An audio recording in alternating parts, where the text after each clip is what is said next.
Shalom adik-adik, apa kabar kalian hari ini? Kakak harap kalian dalam keadaan sehat dan tentunya penuh dengan sukacita. Nah, senang rasanya hari ini kakak bisa menyapa adik-adik meskipun melalui daring. Apakah kalian semua sudah siap untuk beribadah? Ya, kakak lihat semuanya sudah siap untuk beribadah. Mari sebelum kita memulai ibadah kita berdoa terlebih dahulu. Kita lipat tangan dan tutup mata, kita berdoa. Tuhan Yesus, kami mengucap syukur buat pemeliharaan Tuhan sepanjang malam di dalam istirahat kami. Kami juga bersyukur pagi ini kami boleh bangun pagi dengan tubuh yang sehat. Dan kami juga mengucap syukur karena Tuhan memberikan kepada kami kesempatan untuk beribadah kepada Tuhan hari ini.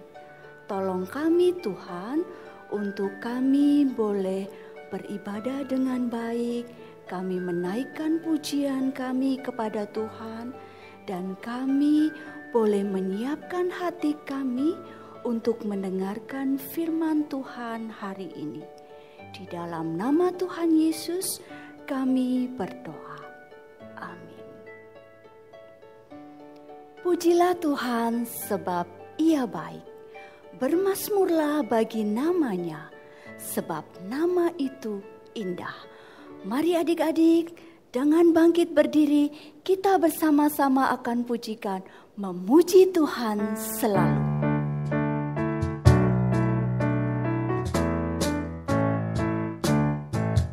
Memuji Tuhan selalu, mari kita puji Dia.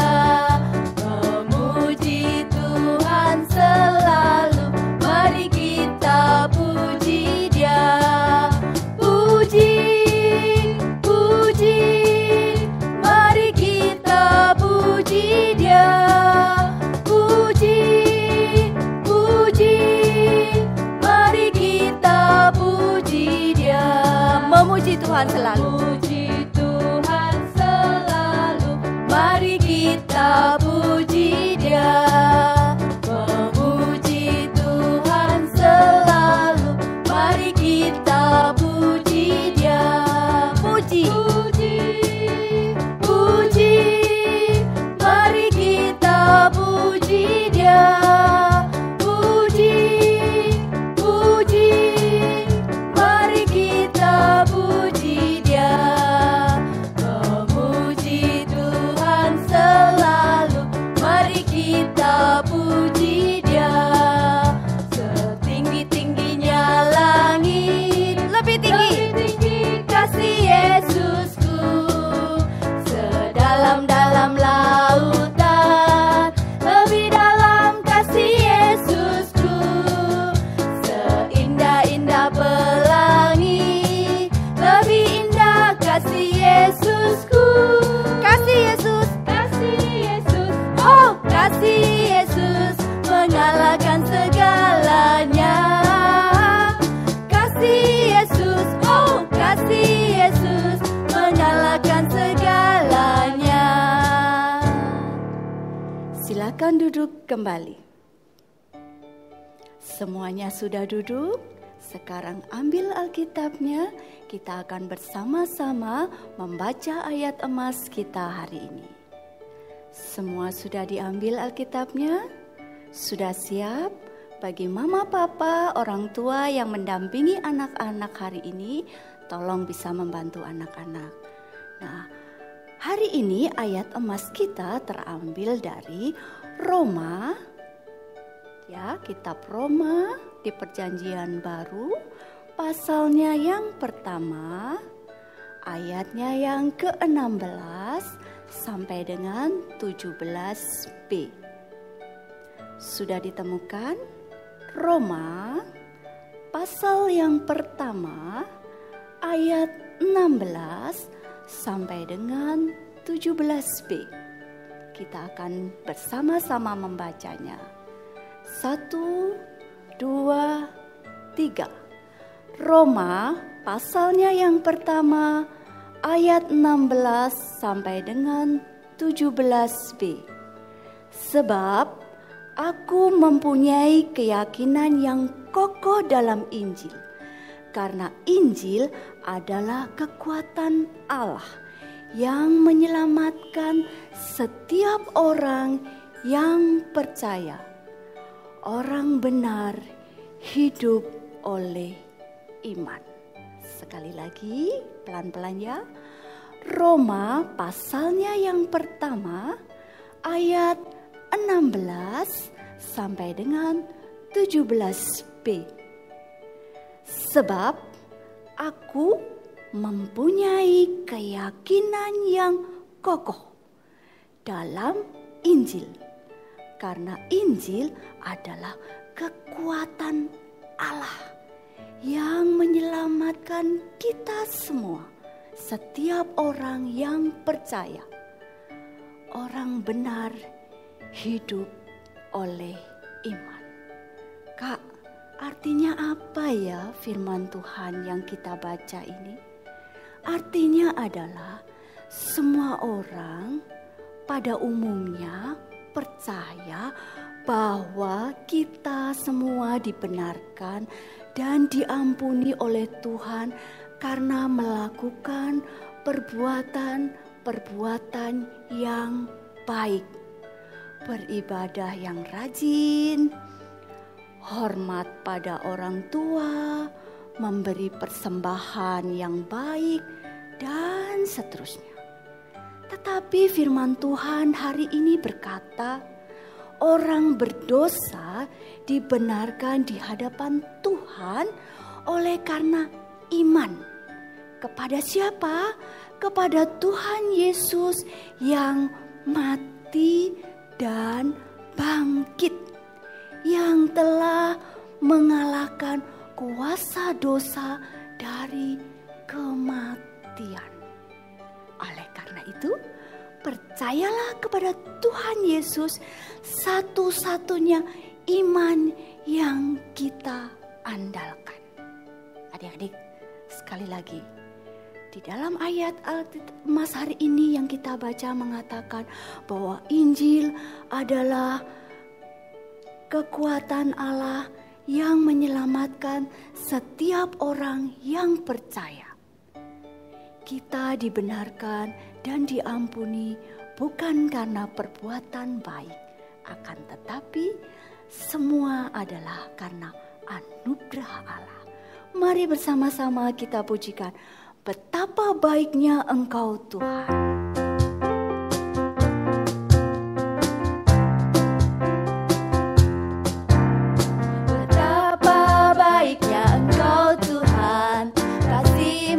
Tiada berkesudahan, betapa mulia kasih-Mu Yesus, jiwaku diselamatkan. Hosana, Hosana, ku memuji Tuhan. Hosana, ku tinggikan Yesus. Hosana, Hosana, Hosana. Sekali lagi, betapa baiknya Engkau Tuhan, kasih-Mu tiada berkesudahan, betapa mulia kasih-Mu Yesus, jiwaku diselamatkan. Hosana, Hosana, ku memuji Tuhan. Hosana, ku tinggikan Yesus. Hosana, Hosana, Hosana. Adik-adik, Alkitab yang setiap hari kita baca itu berisi firman Tuhan. Firman Tuhan yang menyaksikan dan menyatakan kasih Kristus kepada kita. Oleh karena itulah kita percaya dan taat. Sebentar lagi kita akan mendengarkan firman Tuhan. Adik-adik duduk dengan baik, dengarkan firman Tuhan dengan baik, Supaya apa? Adik-adik bisa mengerti hari ini firman Tuhannya berbicara apa dan mengajarkan apa kepada kita semua. Sebelumnya kita pujikan firman Tuhan memberi hidup.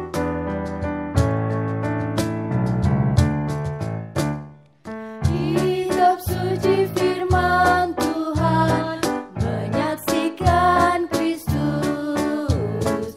Firman menjadi manusia, dosaku terhapus. Firman memberi hidup, percayalah dan turut.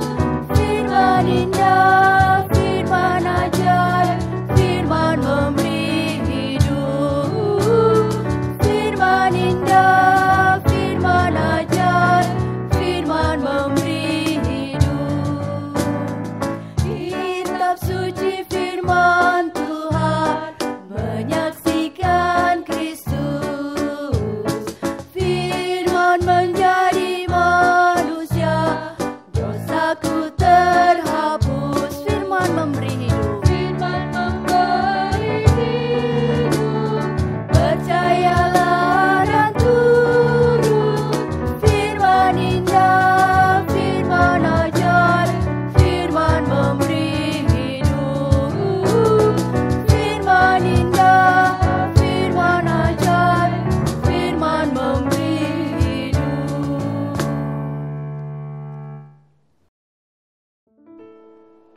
Selamat pagi adik-adik, selamat berjumpa dengan Kak Shirley. Kakak sangat senang sekali bisa bertemu dengan adik-adik walaupun kita masih belum bisa bertatap muka secara langsung. Kita masih harus berada di rumah, kita beribadah secara online. Kakak berharap adik-adik boleh tetap sehat dan semangat untuk mengikuti ibadah. Adik-adik, setiap tanggal 31 Oktober kita peringati sebagai Hari Reformasi Gereja. Dari sinilah lahir gereja Protestan. Reformasi berasal dari kata re yang artinya kembali dan formasi yang artinya bentuk awal atau bentuk dasar, yakni Alkitab. Jadi reformasi gereja berarti gereja atau orang Kristen harus hidup sesuai dengan Alkitab.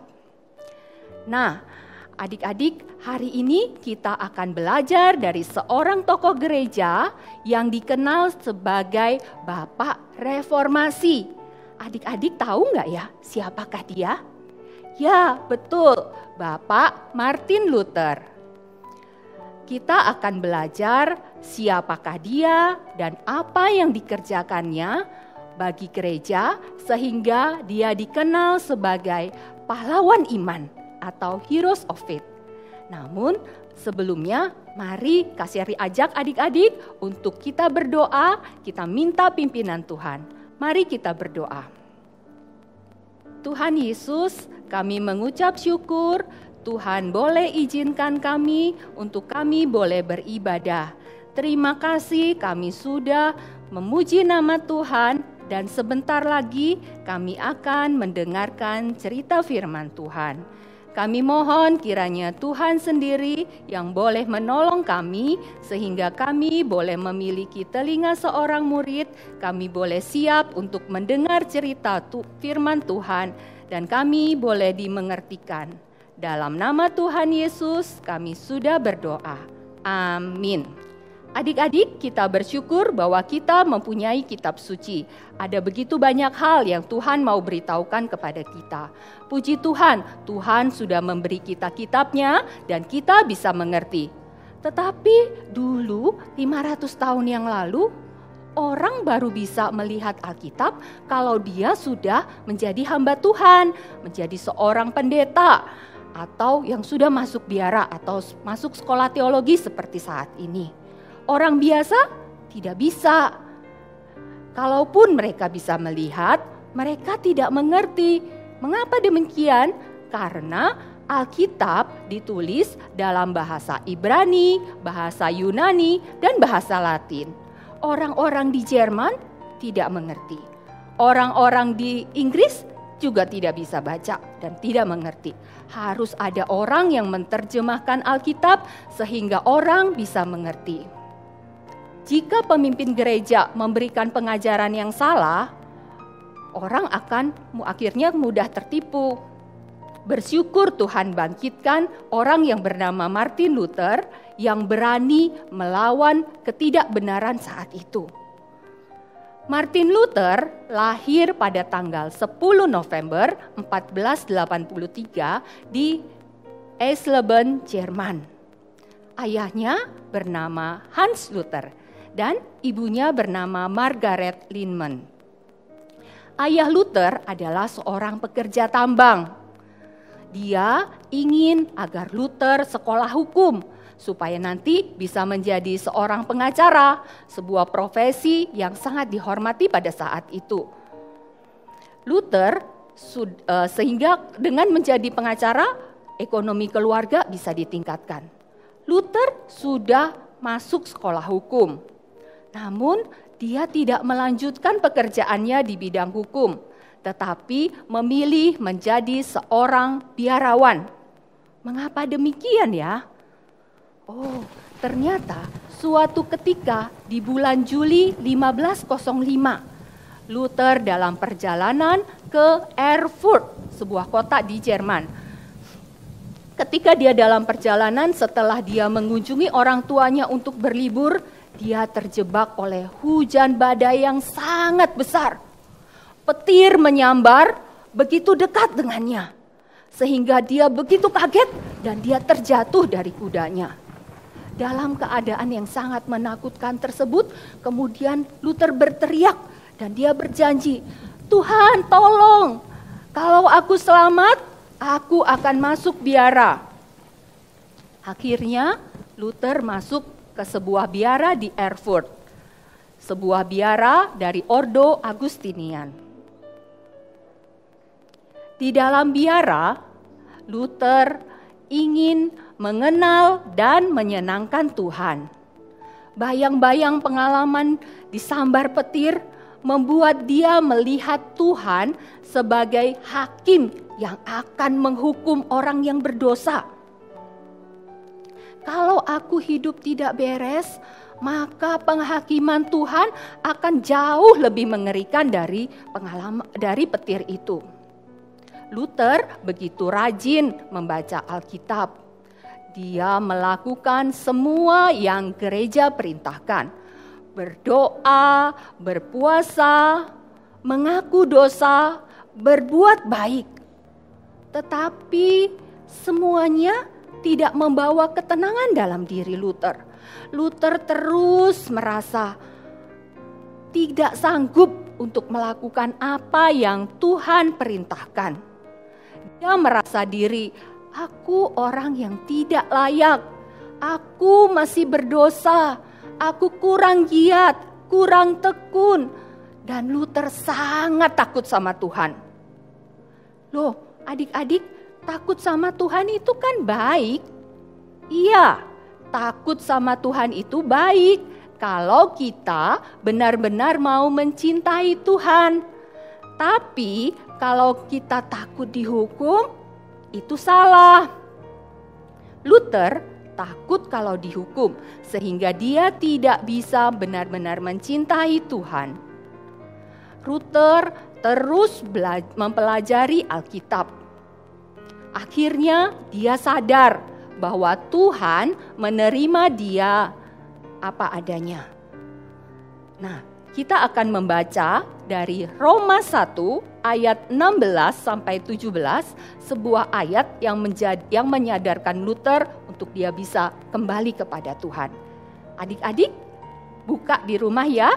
Kalau belum bisa baca, bisa minta papa mama untuk bantu untuk membacakan. Roma 1 ayat 16 sampai 17. Kak Siardi bacakan. Sebab aku mempunyai keyakinan yang kokoh dalam Injil, karena Injil adalah kekuatan Allah yang menyelamatkan setiap orang yang percaya. Pertama-tama orang Yahudi, tetapi juga orang Yunani. Sebab di dalamnya nyata kebenaran Allah yang bertolak dari iman dan memimpin kepada iman. Seperti ada tertulis, orang benar hidup oleh iman. Nah, kebenaran Allah yang dimaksud oleh Rasul Paulus di dalam kitab Roma 1 ayat 16 sampai 17 adalah bukanlah penghakiman Allah yang adil, penghakiman yang dari Allah, tetapi kebenaran yang dimaksud di sini adalah Allah telah menganugerahkan kebenaran kepada orang percaya. Karena anugerah Tuhan inilah, maka orang bisa dibenarkan karena iman, bukan dengan perbuatan. Iman seperti apakah yang dimaksud di sini? Iman kepada Tuhan Yesus yang telah mati dan bangkit pada hari yang ketiga. Dia telah mengalahkan kuasa maut. Dan bukan itu saja, dia telah naik ke surga untuk menyediakan tempat bagi setiap orang yang percaya kepadanya. Jadi, kita bisa dibenarkan hanya karena iman, bukan dengan perbuatan kita, atau yang dikenal dengan sola fide. Suatu kali, Luther pindah untuk mengajar ke Universitas Wittenberg. Wittenberg adalah sebuah kota kecil di Jerman yang saat itu dipimpin oleh Pangeran Frederick.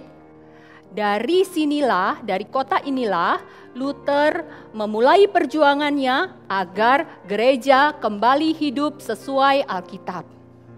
Pada zaman itu, gereja Roma Katolik membangun sebuah gereja yang sangat besar, gereja Basilika Santo Petrus. Nah, untuk membangun sebuah gereja yang besar, tentu membutuhkan uang yang sangat banyak. Terus uangnya dari mana? Kardinal Albrecht, uskup agung dari Mainz, dia kemudian meminta izin kepada Paus Leo ke-10 untuk memberikan uang kepada gereja Roma melalui penjualan surat indulgensia. Maka Paus Leo ke-10 mengeluarkan izin untuk menjual surat penghapusan dosa atau surat indulgensia. Siapapun bisa membeli surat ini.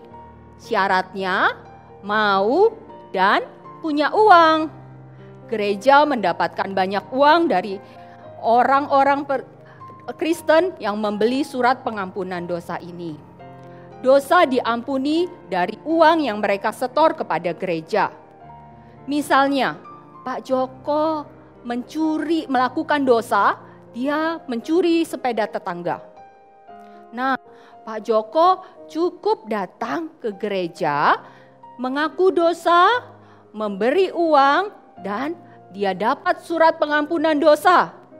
Jadi, yang bisa mengampuni dosa kita adalah uang dan surat dari gereja, bukan Tuhan. Wah, tentu saja Martin Luther menjadi sangat marah terhadap praktek penjualan surat indulgensia yang dilakukan oleh gereja. Ini tidak sesuai dengan pengajaran Alkitab. Orang berdosa dibenarkan karena iman kepada Tuhan Yesus. Akhirnya Martin Luther melawan dengan cara menulis protes, menulis alasan-alasan mengapa surat indulgensia ini tidak benar. Alasan-alasan tersebut diantaranya, 1. Pengampunan dosa datang dari iman pada Kristus, seperti yang kita sudah baca di Roma 1 ayat 16 sampai dengan 17. Dan juga kasih karunia, bukan dengan perbuatan. Efesus 2 ayat 8 berkata, sebab karena kasih karunia kamu diselamatkan oleh iman. Itu bukan hasil usahamu, tetapi pemberian Allah. Kemudian alasan yang lain, manusia yang berdosa seharusnya bertobat. Alkitab berkata di dalam Roma 3 ayat 23 bahwa semua manusia telah berdosa, telah kehilangan kemuliaan Allah. Seharusnya manusia itu sadar bahwa kita berdosa dan kita harus kembali kepada pengampunan yang disediakan di dalam Kristus. Roma 6 ayat 23 berkata, upah dosa adalah maut. Tetapi karunia Allah adalah hidup yang kekal di dalam Kristus Yesus. Jadi orang yang berdosa harus kembali kepada Tuhan Yesus, kepada kasih karunia yang disediakan oleh Tuhan. Kemudian alasan ketiga, alasan keempat, terus Luther menulis sampai ternyata terkumpul 95 alasan bahwa praktek penjualan surat indulgensia salah. Setelah dia selesai menulis, kemudian 95 tesis itu Luther taruh di tembok gereja di Wittenberg pada tanggal 31 Oktober 1517. Dan sehingga ketika ditempel di tembok gereja, banyak orang bisa baca, banyak orang bisa mengerti. Luther juga mengirim ke percetakan, dicetak, ditujukan kepada Kardinal Albrecht dan Paus Leo ke-10. Nah, ketika orang percetakan melihat, wah ternyata ajarannya benar, akhirnya disebarkan kemana-mana. Dalam waktu 2 minggu, ajaran Luther sudah tersebar ke seluruh Jerman. Dan dalam waktu 2 bulan, ajarannya sudah ke seluruh Eropa. Akhirnya setiap tanggal 31 Oktober kita peringati sebagai Hari Reformasi. Akibat tulisan Luther, maka Luther oleh pemimpin-pemimpin gereja dianggap telah menghina gereja, telah menghina kepausan. Dia dianggap sebagai bidat, memberikan pengajaran yang sesat. Dia harus dihukum. Kemudian Paus yang ada di Roma berkali-kali memanggil Luther untuk disidang di Roma. Tetapi Luther dilindungi oleh Pangeran Frederick. Akhirnya Paus sepakat dengan Kaisar Holy Roman Empire saat itu, Kaisar Charles V, agar Luther disidang di Worms, Jerman, pada tahun 1521. Pada hari yang ditentukan, semua pemimpin gereja sudah hadir. Kemudian seluruh buku-buku Luther ditaruh di satu tempat. Tujuan dari sidang itu hanya satu. Luther cukup berkata, revoco, yang artinya apa? Saya tarik kembali kata-kata saya. Kalau Luther tidak mau, maka dia akan dihukum. Dia akan diekskomunikasi. Ekskomunikasi itu apa ya? Ekskomunikasi itu artinya dia dikucilkan dari komunitas gereja. Tidak boleh ikut sakramen perjamuan kudus. Luther karena dianggap sebagai bidat, maka dia bisa saja dijatuhi hukuman mati. Seperti yang pernah dilakukan kepada John Hus dari Ceko yang pernah dibakar. Bagaimana reaksi Luther? Luther tetap pada pendiriannya. Saya tidak mungkin menghina gereja. Saya tidak menghina Paus. Saya begitu mencintai gereja yang Tuhan sudah berikan, yang Tuhan sudah dirikan. Tidak mungkin saya menghina gereja. Saya tidak setuju dengan pengajarannya, bukan dengan gereja. Akhirnya Luther diberi 1 hari untuk berpikir ulang. Oke, kamu pikir dulu ya 1 hari. Kamu kasih jawaban terakhir. Wah, malam itu Luther berdoa. Dia takut. Dia sebagai manusia dia tetap pasti akan takut. Kemungkinan aku bisa mati. Kalau aku pertahankan, aku bisa mati. Tapi kalau aku tarik kembali, gak mungkin, mana mungkin aku akan melawan Tuhan. Akhirnya di dalam ketakutannya, Luther berdoa kepada Tuhan. Tuhan, tolong saya agar saya tidak menyangkal Tuhan.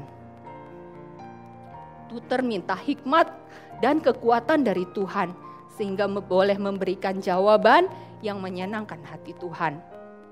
Esok harinya, maka Luther kembali ke dalam sidang. Kemudian, bagaimana jawabanmu, Luther?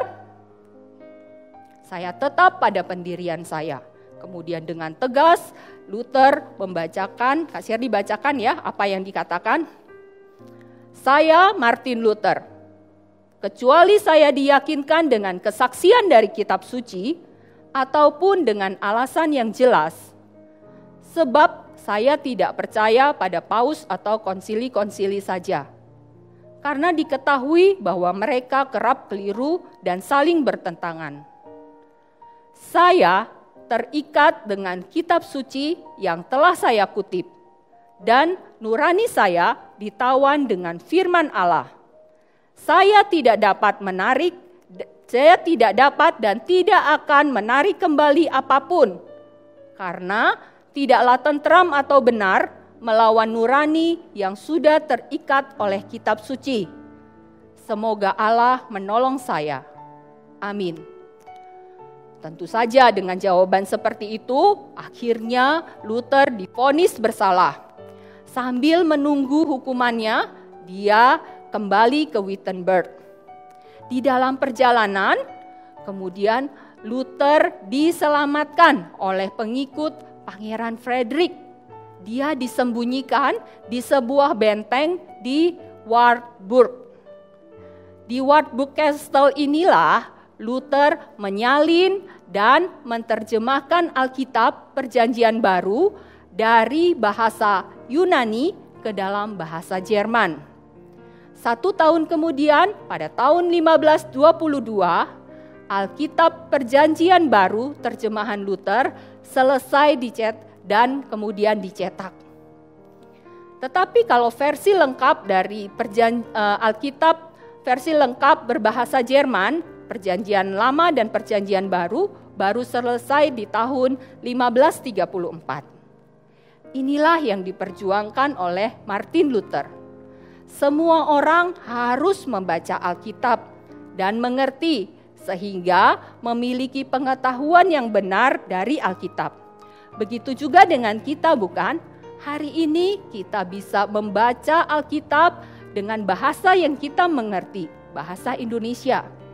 Mari adik-adik, Tuhan sudah menganugerahkan kitabnya kepada kita.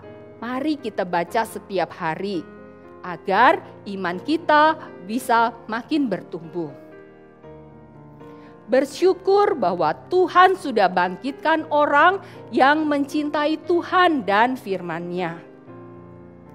Tuhan telah menjaga gerejanya dari ajaran yang salah.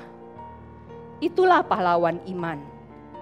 Kita membaca dan mengerti Alkitab, tapi kita juga berani untuk melakukan perintah-Nya. Adik-adik juga bisa menjadi pahlawan iman. Dengarkan firman Tuhan, kemudian baca Alkitab, dan melakukan apa yang diperintahkan oleh firman Tuhan. Adik-adik, hormat dan mengasihi orang tua. Itu juga pahlawan iman. Adik-adik berkata jujur, tidak bohong, menolong orang yang membutuhkan, itu juga pahlawan iman. Adik-adik bersaksi tentang Tuhan Yesus, menceritakan akan kebaikan Tuhan Yesus yang telah mati dan bangkit kepada setiap orang yang adik-adik jumpai. Itu juga pahlawan iman. Bisakah adik-adik melakukannya? Kiranya Tuhan akan menolong adik-adik untuk tetap setia dan taat mengikut Tuhan sampai Tuhan datang kembali. Mari kita berdoa. Kami mengucap syukur bahwa Tuhan memberikan kami kitab suci di mana Tuhan menceritakan akan kebaikan dan begitu banyak hal kepada kami. Tolong kami ya Tuhan, untuk kami boleh setia membaca Alkitab Dan tolong kami untuk kami mengerti sehingga kami boleh melakukan akan perintah Tuhan. Tolong kami mengikut Tuhan sampai seumur hidup kami. Jadikan kami anak-anak yang taat, anak-anak yang mau menceritakan tentang kasih Tuhan Yesus kepada setiap orang yang kami jumpai. Mampukan kami ya Tuhan, dalam nama Tuhan Yesus kami berdoa. Amin. Adik-adik, kita sudah bersama-sama tadi mendengarkan firman Tuhan.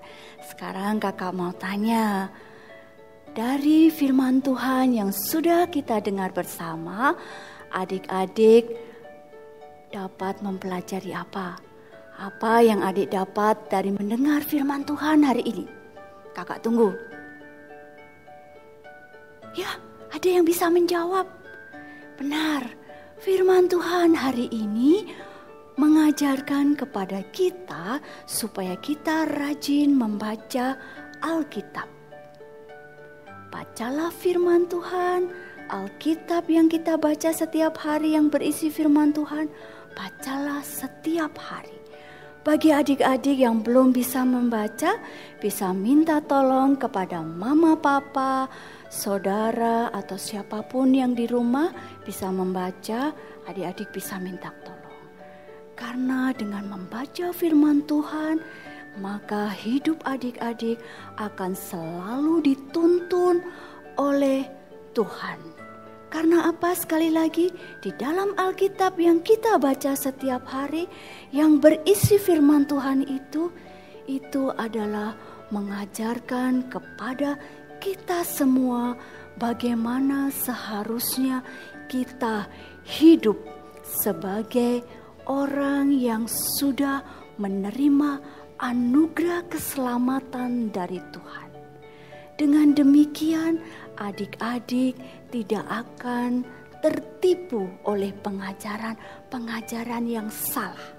Bacalah firman Tuhan setiap hari dan lakukanlah itu di dalam hidup adik-adik setiap hari. Sebelum kita mengakhiri ibadah kita hari ini, kita akan menaikkan pujian baca kitab suci setiap hari. Baca kitab suci, doa tiap hari, doa tiap hari, doa tiap hari. Baca kitab suci, doa tiap hari kalau mau tumbuh, kalau mau tumbuh, kalau mau tumbuh. Glory haleluya, baca kitab suci, doa tiap hari kalau mau tumbuh. Sekali lagi, baca kitab suci, doa tiap hari, doa tiap hari, doa tiap hari.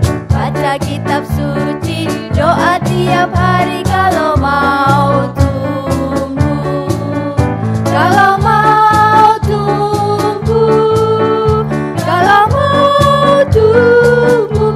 Glory haleluya, baca kitab suci, doa tiap hari kalau mau tumbuh. Mari kita berdoa. Tuhan Yesus, kami mengucap syukur buat hari ini.